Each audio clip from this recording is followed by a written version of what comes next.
आलेले आहेत अजिंक्य सागरे आणि त्यांनी आपलं शाहिरीला सुरुवात करावी अशी मी त्यांना विनंती करतो, कारण थोड्याच वेळात आपल्यानंतर शिक्षणात प्रथम माझ्या जन्मलेल्या तमाम बंधू आणि भगिनींनो, सर्वप्रथम तुम्हा सर्वांना जय शिवराय.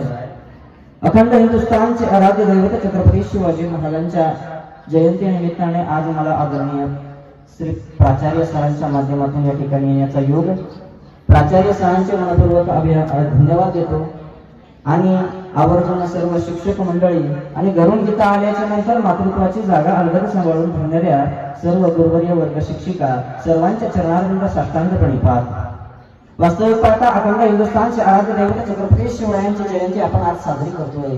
या महाराष्ट्राच्या मातीत अनेक महापुरुष होऊन गेले. श्री संत ज्ञानेश्वर महाराज, तुकाराम महाराज, एकनाथ महाराज, संत नामदेव महाराज आणि छत्रपती शिवाजी महाराजांपासून तर डॉक्टर अब्दुल कलामांपर्यंत अनेक महापुरुष या महाराष्ट्राच्या मातीत झाले आणि त्या महापुरुषांमध्ये एक अग्रगण्याचं स्थान म्हणजे अखंड हिंदुस्थानचे आराध्य दैवत छत्रपती शिवाजी महाराज. आणि त्या महाराजांच्या जयंती निमित्ताने आज आपण या ठिकाणी उपस्थित आहोत. धन्यवाद. असंच टाळ्याच्या गजरात मला प्रतिसाद देत राहा. गुरु भेटतो. 350 वर्षापूर्वीचा काळ होता. 5 महासत्ता या महाराष्ट्राच्या उरावर थया नाचत होत्या. आदिलशाही, निजामशाही, कुतुबशाही, मोगलशाही, इंग्रज फिरंगी. पण वास्तविक पाहता अन्याय अत्याचारांचा कल्लोळ चालू होता.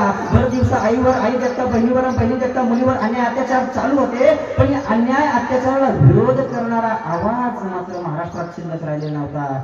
आणि या महाराष्ट्रामध्ये, विदर्भामध्ये, बुलढाणा जिल्ह्यात आणि सिंदखेडा राजा नावाच्या गावात लखोजी जाधव यांची कन्या जिजाऊ मासाहेब, मनामध्ये आस होती, ध्यास होता, विश्वास होता. 12 बलुतेदारांचं, 11 पगड जातींचं, वारकऱ्यांचं, धारकऱ्यांचं, शेतकऱ्यांचं, कष्टकऱ्यांचं साम्राज्य निर्माण करण्याची इच्छा जिजाऊ मासाहेबांना होती.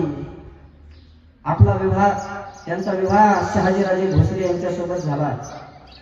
पण नाईलाज, माणूसबळ कमी होतं. शहाजीराजे संतीला होते.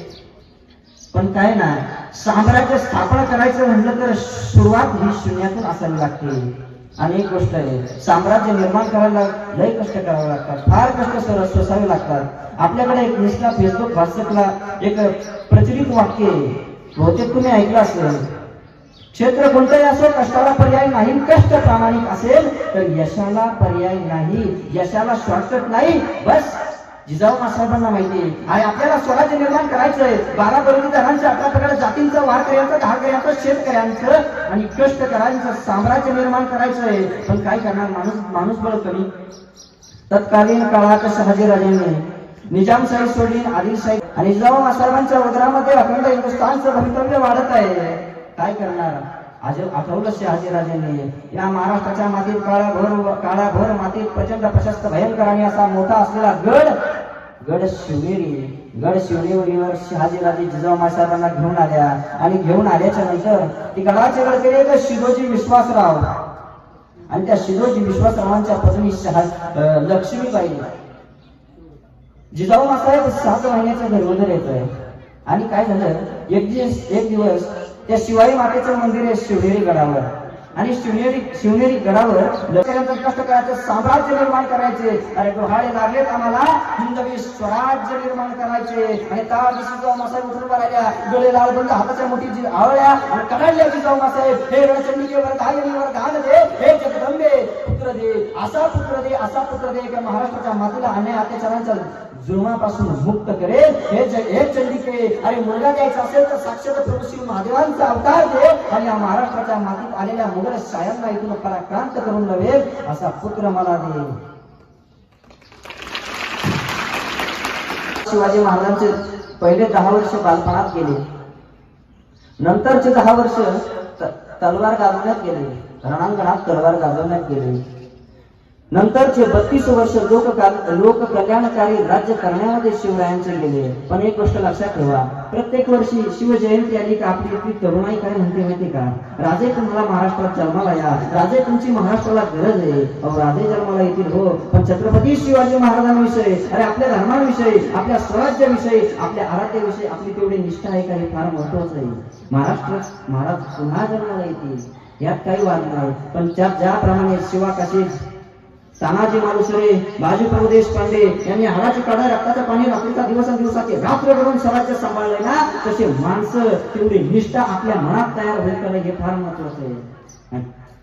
हे फार महत्वाचं आहे. अरे राजे पुन्हा जन्माला देईल. एक सांग का, इथल्या तरुणांना विनंती आहे, अरे एक काम करा, तुम्ही शिवाजी महाराज आहात, तुम्ही छत्रपती संभाजी महाराज आहात, तुम्हीच महाराजांचे मावळे आहात. फक्त एक गोष्ट लक्षात ठेवा, व्यसन करू नका. अरे व्यसन करून तुम्हाला मिळतं तरी काय? रात्रीच्या 12 वाजता कुठली स्त्री दिसली आणि तिला जर म्हणता आलं ना माय, तिची या महाराष्ट्राच्या मातीचा खरा शिवराय. महाराष्ट्राच्या मातीत महाराज लोक म्हणतात शिवाजी राजे तुम्हाला जन्माला या, राजे जन्माला. अहो राजे जन्माला येतील, पण आपली तेवढी निष्ठा आहे का नाही हे फार महत्वाचं आहे. एक गोष्ट लक्षात ठेवा, आपण शाळेमध्ये शिकत असताना किंवा घरचे आपल्याला संस्कार लावत असताना सगळ्या गोष्टी शिकवतात. ते एक दृष्टांत आहे. आपल्याला विज्ञानाला 5वी पासून 12वी पर्यंत ते दरवर्षी शिकवला जातो. तो दृष्टांत म्हणजे सफरचंदाचा शोध लावणाऱ्या माणसाचा. त्याचं नाव तुम्हाला सगळ्याला ठाऊक आहे. तो आपल्याला प्रत्येक वर्षी शिकवला जातो, पण राजमाता अहिल्याबाई होळकरांचा इतिहास आपल्याला शिकवला जात नाही. छत्रपती शिवाजी महाराजांचा इतिहास आपल्याला शिकवला जात नाही. छत्रपती संभाजी महाराजांचा इतिहास आपल्याला शिकवला जात नाही. आणि ज्या महामानव डॉक्टर बाबासाहेब आंबेडकरांनी हाडाची काढा रक्ताचं पाणी रात्रीचा दिवसांदिवसाची रात्र करून या अन्याय अत्याचार या गरिबांना मोठं केलंय, त्या बाबासाहेबांचा इतिहास आम्हाला शिकवला जात नाही. फार मोठी शोकांतिका आहे. माझ्या सर्व गुरुवर्य शिक्षकांना विनंती आहे, तुम्ही आपापले विषय अतिशय सुंदर पद्धतीने शिकवत असाल, शिकवता ठाऊक आहे, पण एक गोष्ट लक्षात ठेवा, रोज आपल्या विद्यार्थ्यांना निदान 5 मिनिटं का होईना आपल्या महापुरुषांचा इतिहास सांगत जा. आपण आपल्या विद्यार्थ्यांना त्या महापुरुषांचा इतिहास सांगितला नाही ना, तर भविष्यात फार मोठी दुर्गती होऊ शकते. इतिहासाची काळाची गरज आहे. छत्रपती शिवाजी महाराजांचा इतिहास इथल्या तरुणांना शिकवला गेला पाहिजे. धर्मवीर छत्रपती संभाजी महाराज, भगतसिंग, सुखदेव, राजगुरू, डॉक्टर बाबासाहेब आंबेडकर आणि स्वामी विवेकानंदांचा इतिहास आमच्या तरुणाला शिकवला पाहिजे. स्वामी विवेकानंद कोण होते? स्वामी विवेकानंद कोणाला म्हणायचं? ज्यांच्या अभ्यासाचा ज्यांना होता छंद, ज्यांची बुद्धी नव्हती मंद, भारताच्या तत्वज्ञानामध्ये झाले होते दंग, त्यांचं नाव स्वामी विवेकानंद. त्यांचा इतिहास आमच्या तरुणाला शिका. काय करून वाईट होणार नाही. माझ्या तमाम गुरुवर्य शिक्षकांना विनंती आहे, माझ्या तमाम भगिनींना इतिहास शिकवत असताना राजमाता जिजाऊ साहेबांचा इतिहास शिकवा, झाशीच्या राणीचा इतिहास शिकवा. आपल्याकडे पालखी जन्माला येणं हे अशुभ मानलं जातं. आता दुसरं अशुभ मानलं जातं. पण आईसाहेब थोड्याशा काळजीत पडल्या आणि काचीच्या राजांकडे गेल्या ना, राजांना सांगितलं, राजे आपला असं पुत्ररत्न प्राप्त झाली, चिरंजीव झाली. पण मासाहेब थोड्याशा काळजीत पडल्या, काळजीत म्हणल्या, राजे राजा महाराज पुत्ररत्न प्राप्त झाले, पण ते पालखे जन्माला आले. आता आपल्याला महाराज का दुसरं कोणी असतं का म्हणलं असतं, झालं आमच्याच नशिबात असं का? पण नाही, जसे मासाहेब म्हणल्या, राजे पुत्ररत्न राजकुमार पालखे जन्माला आले, तसे महाराज उद्गारले, अरे वा बहुत उत्तम, आता दिल्ली पालखी घालतील. हा सकारात्मक दृष्टिकोन महाराजांनी इथल्या महाराष्ट्राच्या मातीतल्या तरुणाईला दिला. हे सगळ्यात मोठं महत्वाचं आहे, हे सगळ्यात वैशिष्ट्य आहे. सकारात्मक दृष्टिकोन ठेवा. बघा, आपल्या घरातला करता माणूस 2-4 पावलं बाहेर जातो आणि बाहेर गेल्याच्या नंतर तो पुन्हा बाहेर आत येतो. बायको विचारते, का आला? तो काय नाही, मांजर आडवं गेलं. आता मला एक प्रश्न पडतो, त्या मांजरीला काय वाटतं असेल, मला हे आडवं गेलं? वास्तविक पाहता सकारात्मक दृष्टिकोन असणं फार महत्वाचं आहे. आणि तो सकारात्मक दृष्टिकोन घेऊन माझा कोंडाजी आला. रात्रीच्या 12:30 वाजता आला. महाराजांनी त्याला 1,500ची फौज दिली आणि महाराजांनी 1,500ची फौज दिली. अवघी 1,500ची फौज दिली. कोणाजीने अनादी दत्तोला सांगितलं, अवघी 60 गडी माझ्या संगतीला द्या आणि बाकीच्या इथंच पन्हाळगडाच्या पायथ्याला पांगून उभे करा आणि प्रत्येकाच्या हातात 1-2, 3 मशाली द्या. ठीक आहे अनादी दत्त म्हणजे ठीक आहे. आणि अवघे 60 गडी घेऊन कोणाची गडाच्या मागच्या बाजूला गेला. कडा हेरला, दौड फेकला. मराठी सरसर वर चढले. प्रेम कत्तरी लावल्या. सपासप वार चालू झाले. रक्ताच्या जोड्याने यात्रेचा कल्लोळ, प्रेतांचे आणि मुर्द्यांचे खच उभा राहिले. तोपर्यंत कोणाची बेभान सरस सुटला. थेट किल्लेदाराच्या महालात. किल्लेदाराला जागा व्हायच्या त्याच्या छातावर पाय दिला आणि कोणाची कलाडला गडाच्या चाव्या. आता ते किल्लेदाराला सुसाचं बंद झालं. ते किल्लेदार इकडं तिकडं बघायला लागला. कोणाजीने सांगितलं, इकडं तिकडं बघू नको, खाली माझं 50,000चं सैन्य उभं आहे. ते निस्ती मान वर करून बघितलं. हे प्रत्येकाच्या हातात 1-2, 3 मशाली. त्याला वाटलं खरंच 50,000 आहे. दिल्या गडाच्या चाव्या, केला गड खाली आणि सकाळी 1,500 होते. फक्त 1,500 होते. सांगायचं तात्पर्य एकच, दृष्टिकोन माणसाचा सकारात्मक असला पाहिजे आणि तो दृष्टिकोन घेऊन माझा शिव आला. तो दृष्टिकोन घेऊन महाराजांचे सगळे मावळे आले. बघा साधी गोष्ट सांगतो. 10 नोव्हेंबर 1659 रोजी महाराजांनी दुपारी 2 वाजता अफजल खानाचा पुतळा काढला. पण एक गोष्ट लक्षात ठेवा, महाराजांना अफजल खानाचा पुतळा काढायला फक्त 2 मिनिटं लागली हो. पण या 2 मिनिटाच्या यशस्वीसाठी, या 2 मिनिटाच्या प्रयत्नासाठी महाराजांनी तब्बल 1 वर्ष अगोदर नियोजन केलं होतं. शिवाजीला जिंदाया मुद्दा पेश करतो असे कसम भाऊजापूरवरून अफजल खान 40,000 फौजेनिशी निघाला आणि महाराजांच्या नियोजनाला प्रारंभ झाला. महाराजांनी काय केलं, अफजल खानाचा हत्ती विष देऊन मारला. आता अफजल खानाचा विष देऊन हत्ती मारला. त्या काळात स्वारीवर निघालेल्या सरदाराचा हत्ती मरणं म्हणजे प्रचंड मोठा अपशगुन. स्वारीवर निघालेल्या सरदाराचा हत्ती मेला आणि सैन्याचं खच्चीकरण झालं. खानाचा हत्ती मेला. या घटनेनं खानाच्या सैन्याचं खच्चीकरण झालं. अहो या घटनेनं खानाचं सैन्य तर खचलंच, पण स्वतः खान सुद्धा एवढा खचला की त्यांनी महाराजांकडे येताना आपल्या 60 बायकांचे मुर्दे पाडले. का माहित नाही, परत जिंदा येऊ का नाही. एक गोष्ट लक्षात ठेवा, माणूस अगोदर रणात पराभूत होत नाही, अगोदर मनात पराभूत होतो. आणि ज्याला रणात जिंकायचंय ना त्याने मनात पराभूत व्हायचं नाही. ज्याला रणात जिंकायचं असेल त्याने मनात सुद्धा जिंकलं पाहिजे. आणि जो माणूस मनात जिंकतो तो रणात जिंकतो, आणि जो मनात पराभूत होतो तो मनात पराभूत होतो. महाराजांनी ते केलं, अगोदर ते केलं. महाराजांनी सकारात्मक दृष्टिकोन पेरला या महाराष्ट्राच्या मातीत.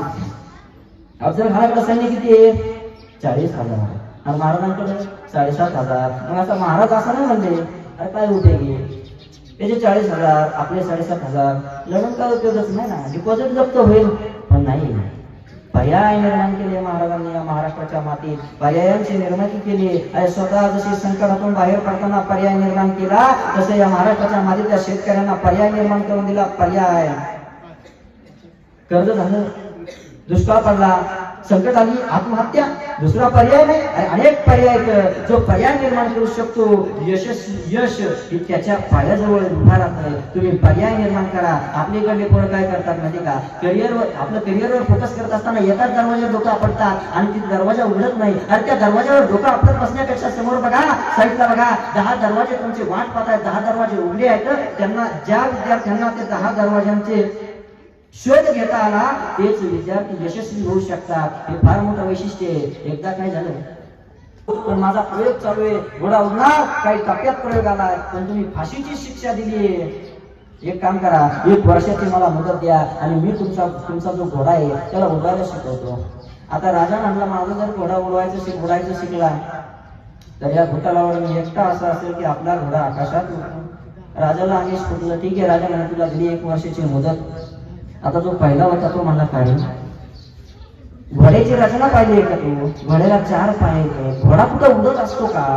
हो रे, मला माहिती आहे घोड्याचं उडत नसतो, पण माझा प्रयोग चालू आहे. काय रे, तू घोडा जर नाही उडला तर हा प्रयोग चालू आहे ना. अरे 1 वर्ष आहे माझ्याकडं, 1 वर्षात काही होऊ शकतं. म्हणजे अरे 1 वर्ष आहे माझ्याकडं, मी 1 वर्षात काही करू शकतो. पहिला म्हणला अरे तू 1 वर्षात काही होऊ शकतो, तो घोडा जर नाही उडला तर पुन्हा तुला फाशी होऊ शकते. तो आजचं मला उद्यावर ढकलतोय. अरे मग तेच सांगतोय ना, मी माझ्या जगण्याचे पर्याय निर्माण करतोय. आणि त्यांनी सांगितलं पण तुला 1 वर्षाची फाशी होणार आहे. अरे मला 1 वर्षात काही होऊ शकतं. 1 वर्ष माझ्याकडं काय होऊ शकतं 1 वर्षात? आता ज्या राजाने मला फाशीची शिक्षा दिली तो राजाच मरू शकतो. 1 वर्षात काही होऊ शकतं. म्हणजे आता 1 वर्षात माझा नैसर्गिक मृत्यू होऊ शकतो आणि तुझा नैसर्गिक मृत्यू नाही झाला तर अजा घोड्याला उडायचं शिकायचं तो घोडा म्हणू शकतो. काय होऊ शकतं 1 वर्ष. आणि घोडा जर नाही मेला तर घोडा खरंच म्हणू शकतो. 1 वर्ष आहे माझ्याकडं, 1 वर्षाने मी पुन्हा प्रयत्न करीन. एक गोष्ट लक्षात ठेवा, लहरों से डरकर नाव कभी पार नाही होती और कोशिश करने वालों की कभी हार नाही होती. हे सगळ्यात महत्वाचं आहे. महाराजांनी ते शिकवलं त्या महाराजांच्या महाराष्ट्राच्या मातीतला. महाराज म्हणजे छत्रपती शिवाजी महाराज तुम्हाला म्हणायचं. अरे महाराष्ट्राच्या मातीत तरुणांच्या छातीत आणि झाडाच्या पानावर रयतेच्या मनावर आणि महाराष्ट्राच्या मातीवर प्रेम करणारा राजा म्हणजे छत्रपती शिवाजी महाराज. आणि त्या महाराजांनी इथल्या तरुणांना निष्ठा शिकवली. एक बघा, महाराजांच्या काळात अफाट दुष्काळ पडला होता, अफाट दुष्काळ पडला होता. महाराजांनी काय केलं? आपल्या स्वराज्यातल्या शेतकऱ्यांना सांगितलं, तुम्ही अर्ध्या वेळेत शेतकरी अर्ध्या वेळेत शेती करा, अर्ध्या वेळेत सैनिकीगिरी करा. तुमचं पोट उघडं पडणार नाही याची जबाबदारी माझी. तुमचं पोट उघडं पडणार नाही याची जबाबदारी माझी. अपार दुष्काळ पडला महाराजांच्या काळात. इतका दुष्काळ पडला की माणसाची नजर मेलेल्या जनावरांवर पडू लागली आणि भुकेपोटी बापाची नजर स्वतःच्या लेकराच्या मांसावर पडू लागली. आणि इतका भयान दुष्काळ पडला होता महाराष्ट्राच्या मातेत. पण एवढा भयान दुष्काळ असतानाही छत्रपती शिवाजी महाराजांच्या काळात एकही शेतकऱ्याने आत्महत्या केली नाही. हे शिवशाहीचं यश आम्हाला मानावंच लागेल, मानावंच लागेल. एवढा भयान दुष्काळ असताना महाराजांनी पर्यायाची निर्मिती केली. आता पर्याय निर्माण केले महाराजांनी. काय केलं? आपलं सैन्य किती आहे? 4,500. खानाचं सैन्य 40,000. आपलं वाढवता येत का? नाहीये. मग महाराजांनी सांगितलं आपलं वाढवता येत नाही ना, खानाचं कमी करा. वाई प्रांतात खान आला आणि महाराजांनी आपल्या खानाला सांगितलं सैन्य गोळा कर. तानाजीने केलं सैन्य गोळा. महाराज म्हणले किती झालं? तुम्हाला 7,500. अरे पण 7,500 काय होऊ शकतो? पर्याय निर्माण केले महाराजांनी. वाईट खानाचं सैन्य आलंय ना, महाराजांनी वाईट पसरणीच्या घाटात असा काही पराक्रम केला की त्या 40,000 खानाचं सैन्य 20,000 सैन्य खानाला तिथंच ठेवून यावं लागलं. पुढं खान आला आणि महाराजांना माहिती होतं खान पुढं आला. आता वास्तविक पाहता महाराजांना माहिती होतं, कारण कसं आहे माहिती का, जो शत्रूला पराभूत करायचं असेल ना, तर एकमेव उपाय, तुम्ही शत्रूच्या चालीत अडकू नका. तुम्ही शत्रूच्या चालीत अडकलात तर तुम्ही पराभूत झाला. तुम्ही शत्रू तुमच्या चालीत अडकला तर तुम्ही यशस्वी झाला. आणि महाराजांनी खानाला अडकवण्याच्या हेतूने निवडला प्रतापगड. आता प्रतापगडच का? जवळ महाबळेश्वर आहे म्हणून? नाही हो, पण प्रतापगड का? अरे प्रचंड प्रशस्त भयंकर दऱ्या पर्यंत किडा कपाऱ्यांचा. अरे दिवसा ढवळा सूर्य जिथं जमिनीवर फिरकत नाही, माणसाचा जोडा 5 वर्ष जिथं फिरकत नाही, असा भयानक निबिड प्रतापगड महाराजांनी स्वीकारलाय. पण तोच का? कारण की महाराजांना माहितीये, हे प्रताप खानाला माहितीये प्रतापगड काय चीज आहे. खानाला कळलं, राजाने प्रतापगड स्वीकारलाय. अरे मोठी जहरी आणि गहरी चाल टाकली शिवाने. पण पर्याय नव्हता. वाईच्या पसरणीच्या घाटात खानाचं सैन्य आलं आणि महाराजांच्या मावळ्यांनी करामत केली. महाराजांच्या मावळ्यांनी करामत केली. अवघे 20,000 सैन्य खान घेऊन पुढे आला. नाही राजाने खानाला 20,000 सैन्य तिथे ठेवावं लागलं. आणि मग बघता बघता सैन्य प्रतापगडाच्या तोंडाशी म्हणजे रणतोंडीच्या घाटात आलं. आता महाराजांनी काय केलं? प्रतापगडाच्या रणतोंडीच्या घाटात आलं. अहो तोंड रणल्याशिवाय जिथून पुढे जाता येत नाही. तो रणतोंडीचा घाट खानाने 15,000 सैन्य तिथे ठेवले. 5,000 आपल्या सोबत घेतले. प्रतापगडाच्या पायथ्याशी आल्याच्या नंतर महाराजांचा निरोप आला. अवघे 1,000 संख्या आणि आता भेट नाही. आता हे असं झालं, विमानाचं तिकीट आहे, आपण विमानाजवळ उभा आहे पण विमानात बसायचं नाही. म्हणजे आता महाराजांजवळ एवढ्या लांबून आलोय, महाराज आपल्या जवळ भेट नाही म्हणजे अवघड आहे. ठीक आहे म्हणे, काय हरकत नाही. गडाच्या जवळ एक शामियाना देखणार रुबाबदार उस्मानी बघत राहावा असा शामियाना गडाच्या पायथ्याला उभा केला होता महाराजांनी. आणि तिथं महाराजांची आणि खानाची भेट होणार होती. तिथं महाराज पुण्यात प्रतापगडावर महाराजांनी भेटीचा वेळ ठरवला बराबर दुपारी 12:30 वाजता. आता 12:30च का? कारण की 12:30 वाजता दुपारी सूर्य बरोबर मधोमध येतो. मग तोच वेळ का? कारण की महाराज प्रतापगडावरून खाली येणार आहेत. महाराजांना खाली येताना खानाच्या छावणीची हालचाल स्पष्टपणे दिसावी. पण खानाने मात्र महाराजांकडे बघायचं म्हणलं तर त्या सूर्याची किरण महाराजांच्या डोळ्यात दिसावी. म्हणून प्रतापगड निवडला होता महाराजांनी. ठरलं. वाजता महाराज प्रतापगडवरून निघले. 2 पावले पुढे गेले, थबकले राजे. जीवाला सांगितलं, जीवा ही कात्री आहे काय? आता जीवाला काय कळणार? खानाच्या भेटीला जायचं ना, कात्री कशाला पाहिजे? महाराज म्हणले, हे जीवा कात्री आहे का? जीवा मला हो आहे, कारण की तो नवी होता. काढ आणि कात्री काढ आणि माझी दाढी बारीक कर. अरे इतकी बारीक कर की भेटीच्या वेळेला खानाला हातात करायची म्हणजे त्याच्या हातात नाही आली पाहिजे. आपल्या व्यवस्थापनेच्या भाषेत त्याला मायक्रो प्लॅनिंग म्हणतात. आणि ते सूक्ष्म नियोजन करून महाराज निघले खानाच्या भेटीला. सोबती कोण घेतलं? तानाजी, यासाठी कोणाची जीवाची, चला येऊ सगळे फिरून. असं होतं का? अजिबात नाही. प्रत्येकाला आपापल्या कामानुसार जबाबदारी दिली. सोबती घेतला जीवा. अहो जीवाच का? तू दानपट्टा चालवतो. अहो पण तोच का? अहो सवर सय्यद बनला आहे, त्याच्याशी लढायचं झालं तर हवा जीवा. दुसरा पर्याय नाही. सोबत घेतला संभाजी काळजे. अहो संभाजी काळजे का? अहो हत्तीसारखा दिप्पाड आहे. हो पण तोच का? कारण की अफजल खानही तसाच आहे. आखाड्यात पैलवान उतरायचे झाले तर एकाच गटाचे असावे तर कुस्ती रंगती. झालं नियोजनानुसार प्रत्येकाला आपापली जबाबदारी दिली. जेव्हा सांगितलं तू आमच्या बरोबर खाली यायचं, आमच्या बरोबर खाली यायचं शामियात यायचं, पण तू माझ्याकडे बघायचं नाही, खाण्याकडे बघायचं नाही, तुला आमचं काय चाललंय घेणं देणं नाही. तेव्हा सय्यद बंडा तानाजी संभाजी काळजींना सांगितलं तू आमच्या बरोबर खाली यायचं, पण तू शामियात यायचं नाही, तू माझ्याकडे बघायचं नाही, खाण्याकडे बघायचं नाही, आमचं काय चाललंय तुला देणं घेणं नाही. बस खान शामियातून जिवंत बाहेर आला तर त्याला जिवंत ठेवायचं नाही. ठरल्याप्रमाणे सगळं व्यवस्थित झालं. महाराज गडाच्या खाली बराबर 12:30 वाजता राजे गडावरून निघलेले. 2 वाजता खानाच्या छावणी समोर आले आणि खानाला वर्णी मिळाली शिवाजी राजे येत आहेत. आणि तसेच शिवाजी महाराज येत आहेत म्हटल्याबरोबर खान उठून उभा राहिला.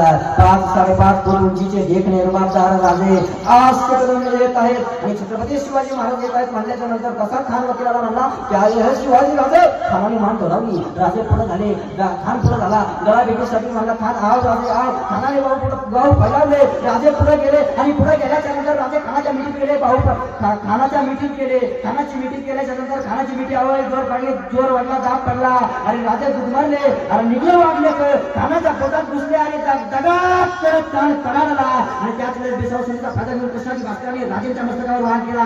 राजे भिडकांडले आणि भिडकांडल्याच्या नंतर सय्यद बांडा सय्यद बांडा महाराजांवर आक्रमण करणार आणि महाराजांच्यावर वार करणार आणि सय्यद बांडाच्या 4 पट्ट्यांनी महाराजांचं मस्तक उडवणार. त्याच वेळेस जीवाने सय्यद बांडाचा हात वरच्या वर छाटला आणि त्याच फुटला.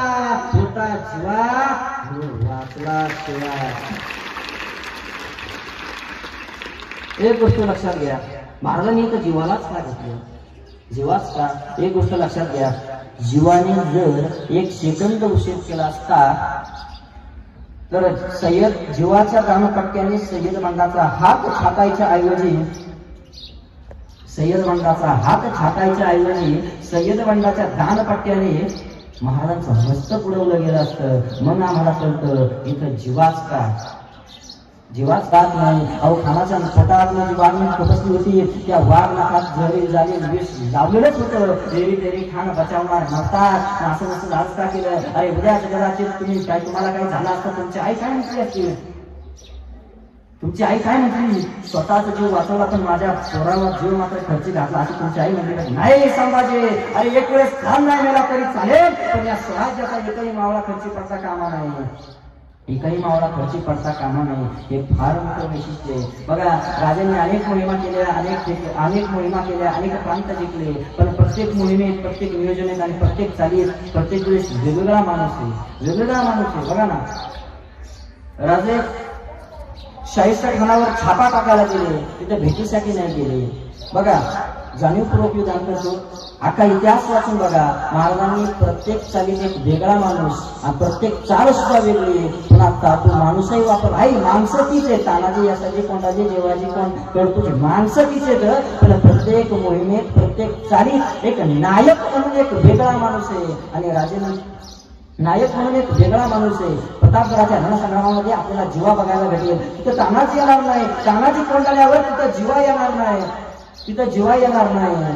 यसाचे कर्नाटकात तिथं बाजीप्रभू येणार नाही. बाजीप्रभू पावनखिंडीत तिथं मुरारबाजी येणार नाही. मुरारबाजी पुरंदरावर तिथं नेताजी येणार नाही. नेताजी आग्र्यात तिथं कोंडाजी येणार नाही. प्रत्येक ठिकाणी एक वेगळी मोहीम आणि एक वेगळा नायक.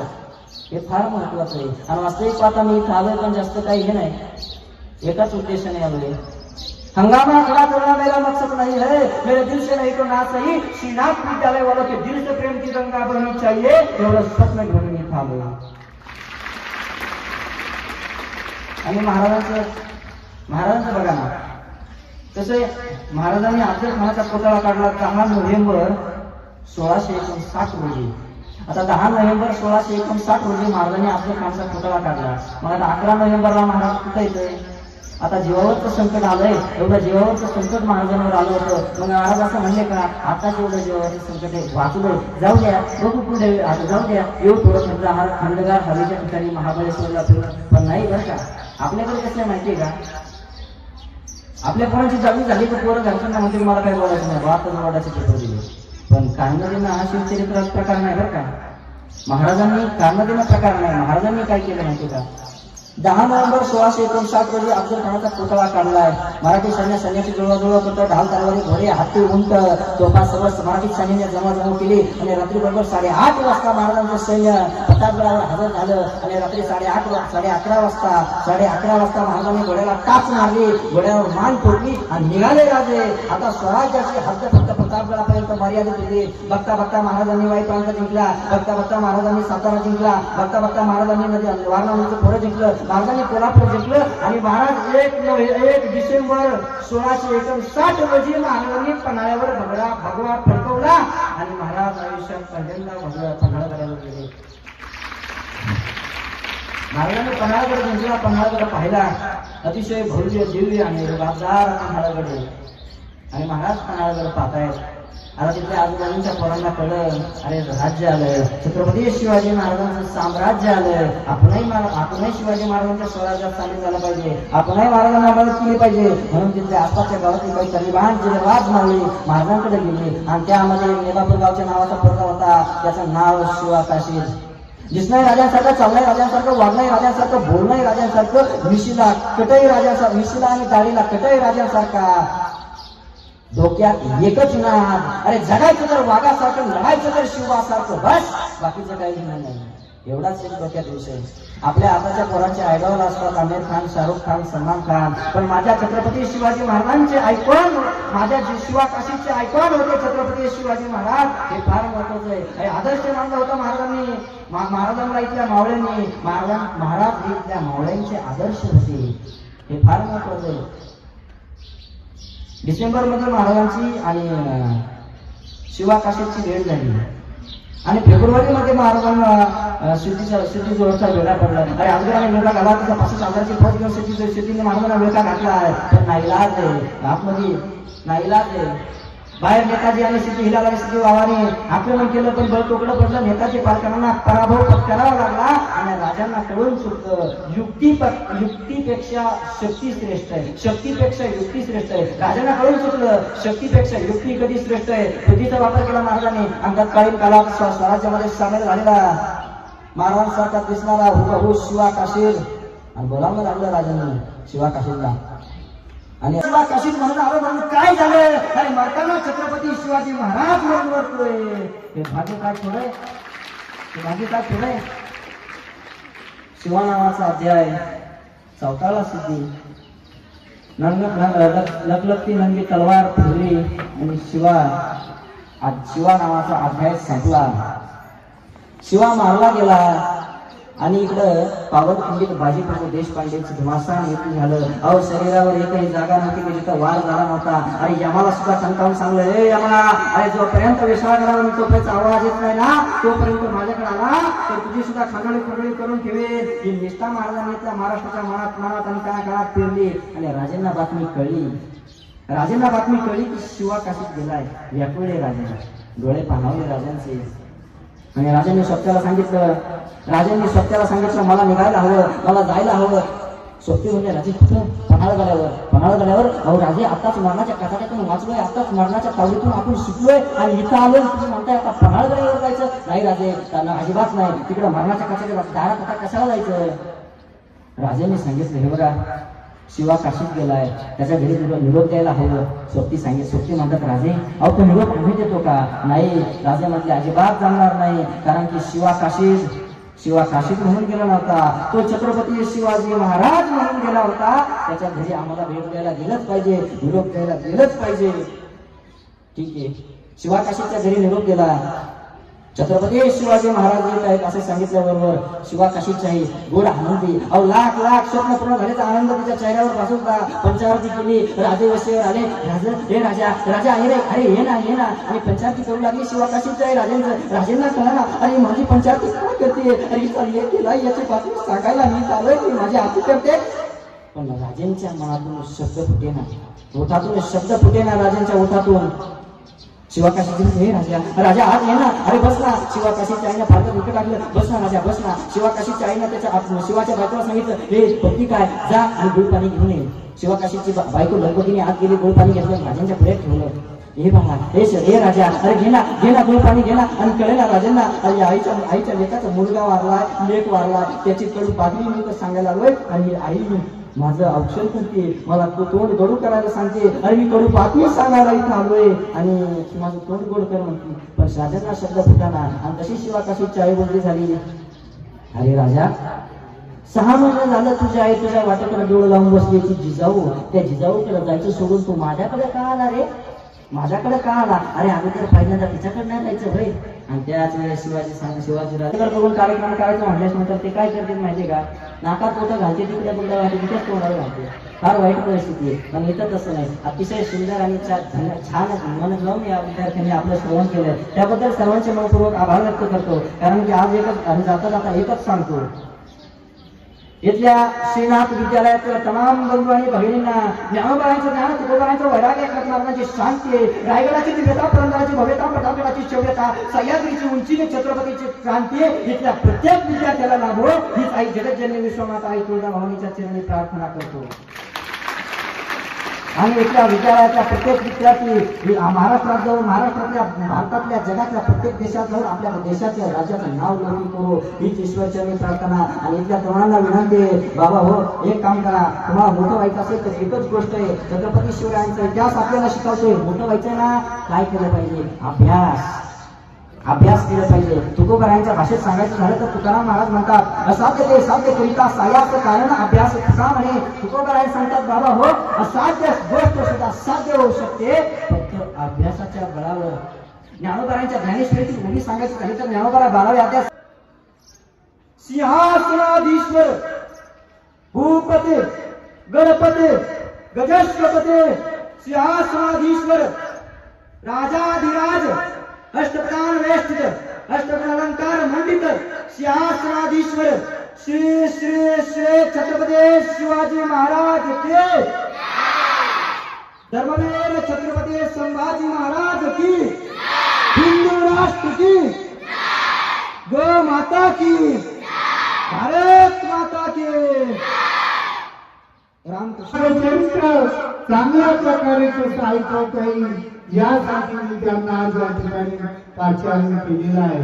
आणि खरोखर त्यांनी सुद्धा आपल्या विद्यालयाचा, माझ्या शब्दाचा अतिशय चांगल्या प्रकारचा आदर केला. या ठिकाणी त्यांनी येऊन तुम्हाला खूप चांगली माहिती दिली. त्या माहितीचा उपयोग तुम्हाला जीवनभर होईल. सिंहावलोकन याचा अर्थ काय, सिंह प्रत्येक 5 पावलं पुढे गेल्यानंतर मागवून पाहतात. तशाच प्रकारे इतिहासाचं सिंह अवलोकन केलं पाहिजे की आपला वंश कोणता आहे, आपण कोणत्या वंशाचे आहेत. आणि म्हणून आपण 5 पावलं पुढे गेलो की इतिहासाची पानं चालून पाहिजे, तरच आपल्याला विजय मिळवता येईल. आणि म्हणून या ठिकाणी आज जे शिवचरित्र सांगितलं त्याबद्दल मी आदरणीय अजिंक्य शाहीर अजिंक्य साजरे यांचे मनापासून आभार मानतो. त्यांना पुढील आयुष्यामध्ये त्यांनी या परिसरामध्ये शाहीर म्हणून असंच काम करावं अशा मी त्यांना शुभेच्छा देतो आणि या ठिकाणी थांबतो. धन्यवाद. जय महाराज.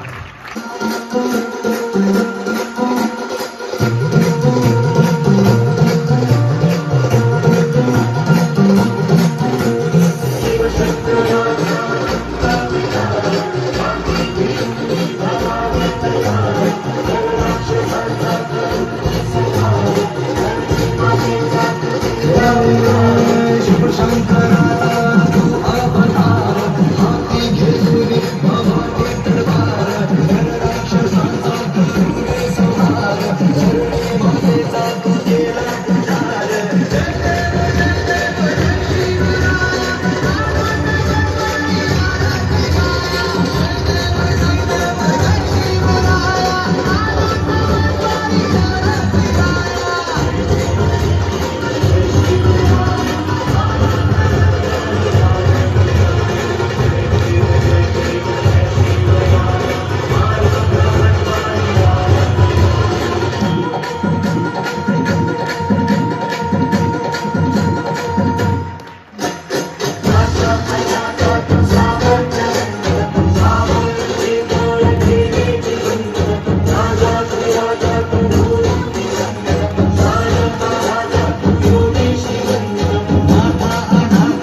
वाघ तू, नशिबावर मात तू, पाठीवर हात तू. सत्कर्मी तूच महाराष्ट्र धर्मी भक्तियोगी कर्मयोगी राजयोगी तू. 10 दिशातून घुमतो